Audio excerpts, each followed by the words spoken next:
Alex, coming back at you with another Custom StarCraft 2 cast.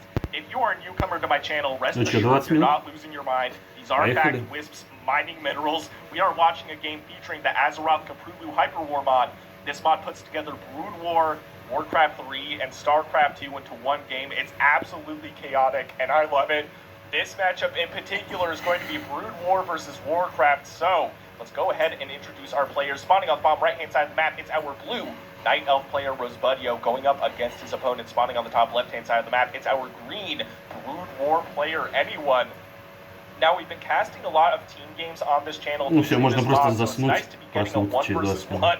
Finally, if you're new to my channel, I do cast a lot of custom StarCraft 2 content. So if custom StarCraft 2 is something you're interested in watching more of, please consider subscribing to my channel. I'd greatly appreciate it. Now back to the show. What is this Wisp doing, man? He's proxy playing. That is hilarious. Rosebudio with the proxy Ancient of War. This is basically a proxy gateway play, and this Wisp, I think, is just out of the line of sight for these Overlords. So Anyone is not going to spot this. That is hilarious, and Anyone, I think he's playing relatively greedy. Looking at the production tab, we saw what was a hatchery first, followed by the spawning pool. The spawning pool's just now halfway done, and these slow Overlords are not seeing what's going on at all. They are going to be way too late in scouting this double proxy play coming out from our Night Elf player. And what is going on? Oh no. We have a third hatchery on the way, so Anyone is double expanding. And the spawning pool's not even done yet, bro. This is insane. The first archer is on the way out of this Ancient of War. This is going to be disastrous for our green Zerg player. By the way, before I forget, I want to give a big shout out to Rosebudio. He's helping develop this mod. And also a big shout out to Anyone. He is a Spanish-speaking content creator, and he shares a lot of replays with me. So I'll leave his links down in the description below if you're curious to see his content. Man, this is going to be insane. The first archer is already done. The second archer is also already done. And Anyone has not scouted this at all. We have two Zerglings. Actually, these Zerglings running around the map. This was perfect movement. Anyone detecting this proxy play before even seeing what's going on the other side of the map. That is actually huge. We have two Kree colonies immediately coming down. These are undoubtedly going to turn into sunken colonies, like, right away. Yeah, okay, great move. So they are morphing into sunken colonies. There is a bit of a graphical anomaly right there. We're not supposed to see this little, like, chimney thing. And, oh man, the Ancient of War is uprooted.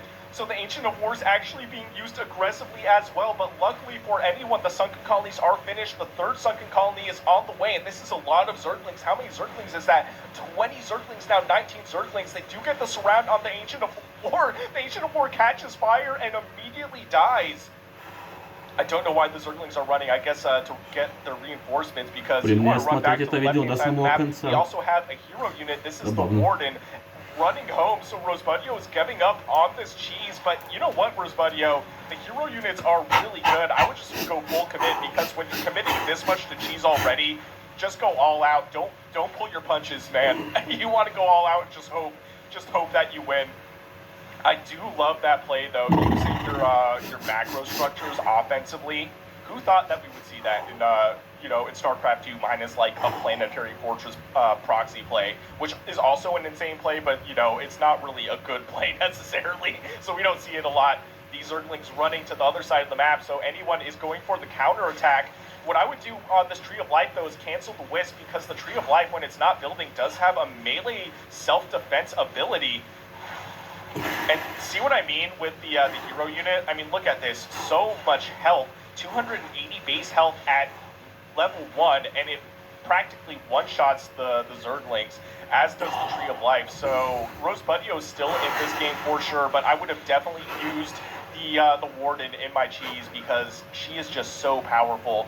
The Warcraft 3 hero units, I feel like, have such an advantage in the early game, because just how they are, man. I mean, 280 HP for a unit at 4 minutes and 40 seconds into the game is craziness.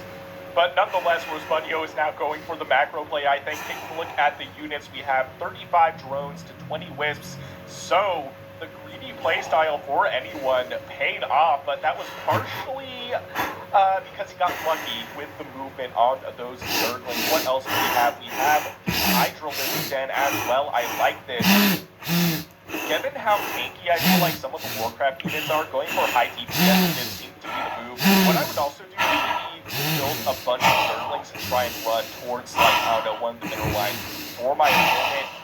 But at the same time, at this point in the game, if you are the Zerg, in anyone's case, he has to know that he is ahead based on the fact that he just took out 2 macro structures at like 3 minutes and 30 seconds into the game, something like that.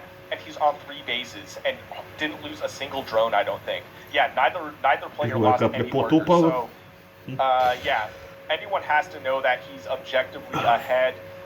At the same time, the Warden with the archers and the huntresses, this is just a really scary army. The Warcraft armies are scary in this mod, especially because, keep in mind, you can go to 200 supply with the Warcraft 3 units in this mod versus 100 supply that you typically do in Warcraft. So I feel like these units are a little bit overtuned compared to the StarCraft 2 units. So, cost per unit is way more efficient, I feel like, for the Warcraft 3 races. But we'll see. We'll see how this game goes. I mean, anyone had a very strong start. All things considered, Knight has also fallen. I do like the use of the Sunken Colonies at base number 3. We'll see how well this Hydra's doing. See what I mean? I mean, look at how tanky these Night Elf units are. Now, the Night Elf will be able to Shadow Meld, so if they hold still, they will be able to cloak. And taking a look back home for Rosebudio, he's still on 2 bases, and we have the Ancient of Wars actually moving forward. I wonder if these are going to be used offensively or if they are moving to defend base number 3, which is, I think, what is more likely going to happen. It looks like Rosebudio is more concerned with keeping base number 3 alive than base number 2, which is fair. I think this is going to land on the radar for anyone as soon as he spots it. And these Hydralisks. Oh man, it's like watching, I don't know, like the Undead the Night Elves. Like, what else would you compare this to? I honestly have no idea. It's like Warhammer or something, man. This is hilarious. We have another hatchery right here. So we got a macro hatchery at base number 3, and we also have a macro hatchery at base number 1. Do we have a macro hatchery at base number 2? No, we don't. But we have base number 4 coming down for our Zerg player. These Hydras, I'm liking the movement here, but the surround on the Zerg army by Rosebudio. I think Rosebudio was going to come out ahead, but ultimately does retreat back home with his army. Taking a look at the supply, the total supply, we have 86 supply for Zerg and 67 supply for our Warcraft player. And what is this? What do we have? Okay, we have some overlords just chilling. I thought they were Mutalisks for a sec. I was like, wait a minute, I don't think I saw Mutalisks on the production tab. We have +1 ranged attack for the Zerg coming down. Is just about halfway finished. Taking a look at the production tab, we have glaive throwers on the way. We have more huntresses as well on the way from our Ancient of Wars. And lurkers on the way as well. This is awesome. I love this. I think the lurker is the right move with this army composition that Rosebudio has. This is a ground-heavy army, and the glaive throwers, I mean, they're pretty fast. They're a lot faster than the beat wagons. They're actually really fast. I didn't realize how fast they were, but yeah, this is looking like a good army composition for our green Zerg player. Oh man, I don't know. I feel like just the supply is so much more in favor for our Brood War player that anyone's really going to do well, as long as he doesn't lose his army, though. You want to be efficient with these units, and great save on this lurker. It almost died. There is detection right now, though. I think that's coming from these sentinels. Yep, it can see invisible units, so that's actually really helpful for our Warcraft 3 player, using the Sentinel from the Huntress, able to spot those lurkers and forcing anyone to go back on the retreat just a little bit. But the army supply, I feel like, is so much more in favor for our green Zerg player that really he could do anything. But I think anyone's playing more like he's playing more like a siege player right now, which is fair because you have a lurker, which is arguably a siege unit. Just go ahead and move somewhere else. If you're scared of the main army, just move somewhere else, do some damage. run these Zerglings into the mineral line, and then run away when the main army becomes too strong. We have a surround on the Warden, though. The Warden is level 3. She just barely survives. I think she saved herself. Teleporting back home. Oh, no, there she is. Never mind. So the Warden does survive and will likely go down. These Lurkers doing so much damage, but the Archers with their range able to take out so many of these Hydras with the glaives on the back of this. And the Sentinel with its detection able to detect those Lurkers and take out the rest of the Zerg army, bruh. Oh no. That was a big pickup for our blue Night Elf player. Let's take a look at the resources lost tab. 7,000 resources lost to 5,000 in favor for our blue Night Elf player. We have a double hatchery coming down on, what is this? This is base number 5 now, so another micro hatchery on the back of this. We have a decent amount of sunken colonies, but they are kind of stuck. Not stuck, but they're consolidated on the bottom side of this base. What our Night Elf player could do is run out to the right-hand side of the map and maybe take out some work if you really wanted to do some economic damage to his opponent. Oh man, now it's looking like we might have a lead for the Night Elf player. The supply is still in favor for our third player. I mean, the resources lost is not insignificant. This is a lot of Lurkers.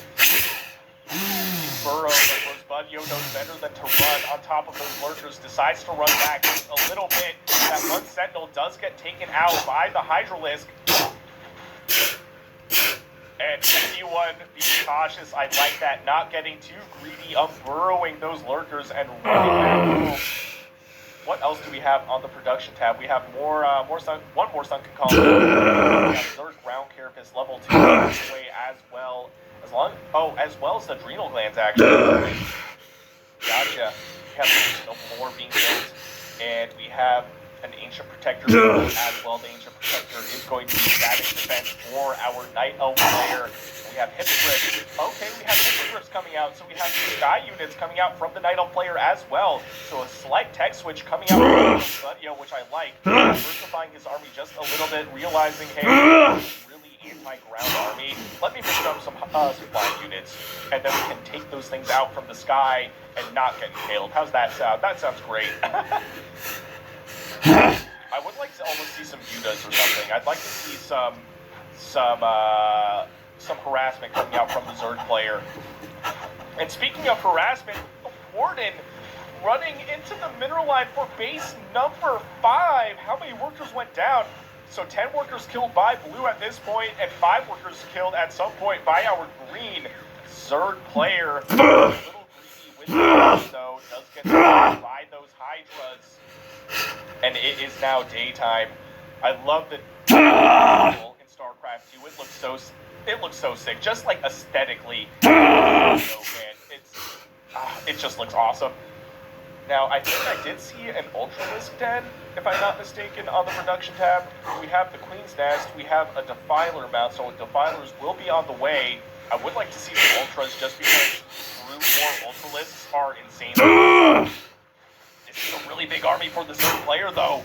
Rosebuddio noticing that, backing off just a little bit. Both players not the entire army playing very defensively, and I like that. Neither of them are easy right now. This is going to be a hard army to break, I feel like, for the Zerg players. Well, actually, no. Do we have Huntresses? We don't have Huntresses. Now we have a couple Huntresses. We'll likely throw, I think, like a Sentinel where would be a good spot to throw one? Maybe like right here at the bottom of the ramp and like one right here on the right side. Getting a line of Lurkers. There we go. And anyone immediately noticing that, he's like, yeah, I'm not screwing with that. Let's go home. And we do have Ultras on the way. I was right. So we did see an Ultralisk Den. There it is, an Ultralisk Cavern, excuse me. We are going to see Ultralisks on the field shortly. We had 6 on the way. We had 1 on the way. That is awesome. That is what I wanted to see. We want some mutilations on the back of this.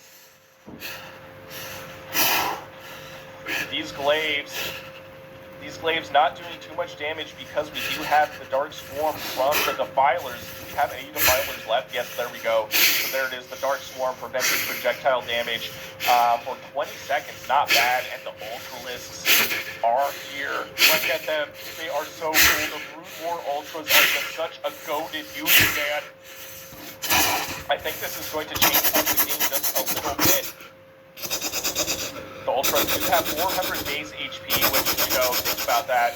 The 400 base HP Ultra has,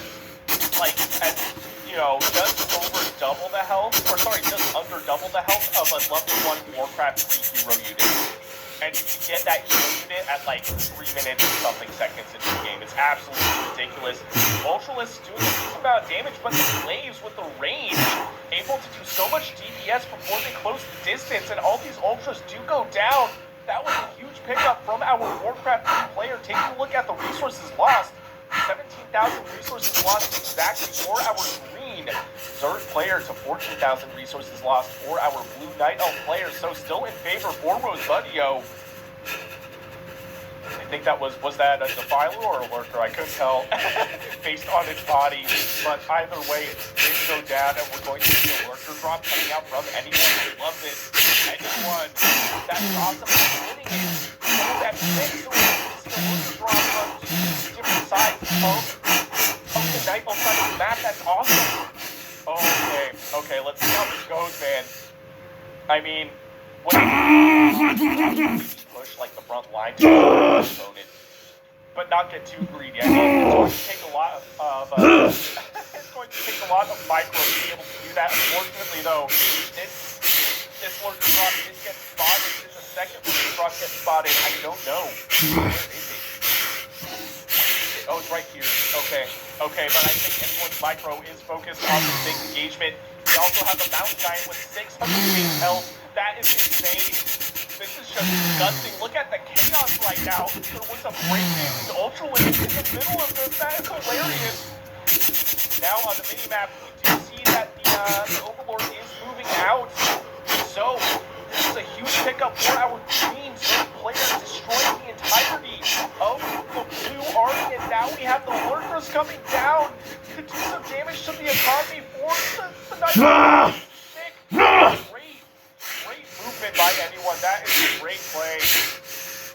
Rosebudio also doing a great job at macroing behind this, able to keep his army not alive, but reinforced. Nonetheless, look at how much damage we also have the Avatar of Vengeance that's officially called. Look at the units have the Warden, and I think that's actually the Warden ability is the Avatar of Vengeance. Yep, so able to morph into the Avatar of Vengeance. She is at level 10. These Lurkers are still alive, but now we have the Ancient Protectors, which are detectors. We'll be able to destroy one of those Lurkers, but despite all that, okay, you know what? It could have been a lot worse for Rosebudio. There's a Sentinel here as well, seeing the entire army position for anyone, and anyone I don't know on purpose, but kind of hiding his army. I think that is awesome. Another Lurker drop. This Lurker with 13 kills. That is insane. 15 Lurkers killed total this game. Our green Zerg player. Sentinel getting a good spot on what is undoubtedly the main army of the Brood Wars. And I don't know. The army supply, the total supply is in favor for anyone. That 193 army supply as opposed to 117 supply for the Night Elf player. This is a really terrifying army. Look at the upgrades. We have 3 carapace upgrades for the Ultras, but no attack upgrades. Because anyone wants upgrades. I like the Dark Swarm on top of the melee army is actually going to be a huge play for our Blue Force player. So much stuff down for Rosebudio. At the same time, we have one here. Or not one Lurker, sorry, one Overlord. That one Lurker, I think the Lurker is dead. Base, what is number 4? Overlord does go down. The Lurkers are still 24 workers in this game. I guess killed 5, but the Zerg player, I should say, one of the deaths. Ultralisks There are some prices right now. There's not a lot of animals sword player, but this is so much for anyone. The Warden О, нифига, would кровью likely go харкает. down. I think she goes down. Rosebud. 2 hour Yes! anyone. What a sick 1 versus 1 matchup featuring the